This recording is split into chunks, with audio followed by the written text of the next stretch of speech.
Hello everyone and welcome to today's lesson. Today, we are going to talk about an introduction to decimal numbers. And what we are going to learn in today's lesson are: what are decimals, tenths, hundredths, and notation of decimal numbers. So, before we get into today's lesson, here is something to warm you up. We have already learned about fractions. Now, take a look at this circle. Let's divide it into 4 parts. And let's shade 2 parts of the 4 parts. Now, if I have to represent this circle in a fraction, I will say 2 by 4, in which 2 is the shaded parts and 4 are the total number of parts, which is the numerator and denominator. Now, what are decimals? Let's have a look at some statements. Rahul says that his height is 140.8 feet. The price of kerosene has increased by 1.50 rupees per litre. An elephant says that he is 3.4 meters long. Now, these numbers like 140.8, 1.50 and 3.4 are decimal numbers. So let's understand a little more about them. Let's talk about the tenths. Now, imagine this box. Divide this into 10 equal parts.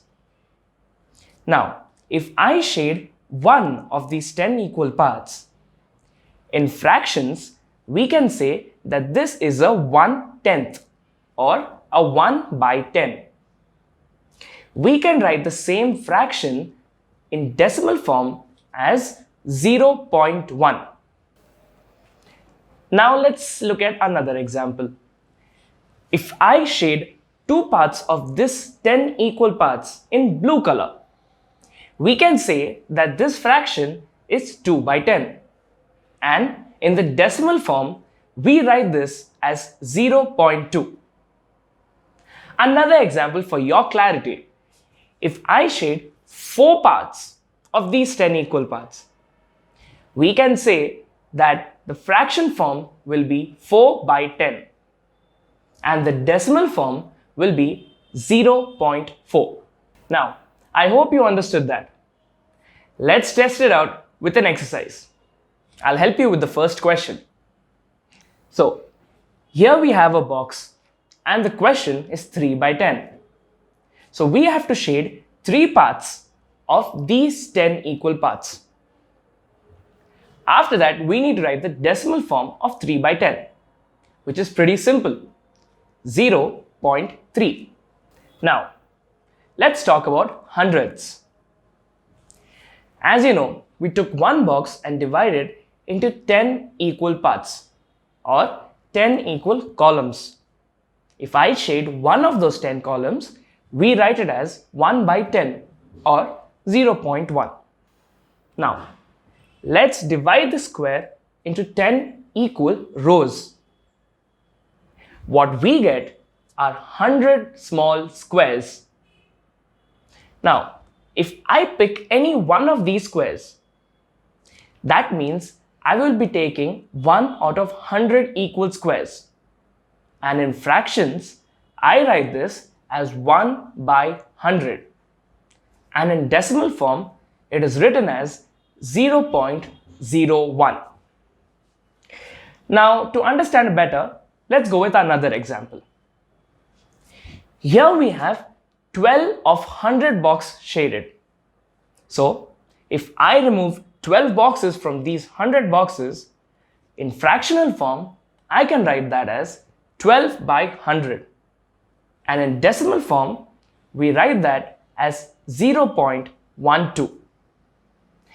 And now, if I choose 6 boxes of these 100 to be shaded, in fractional form, I write that as 6 by 100.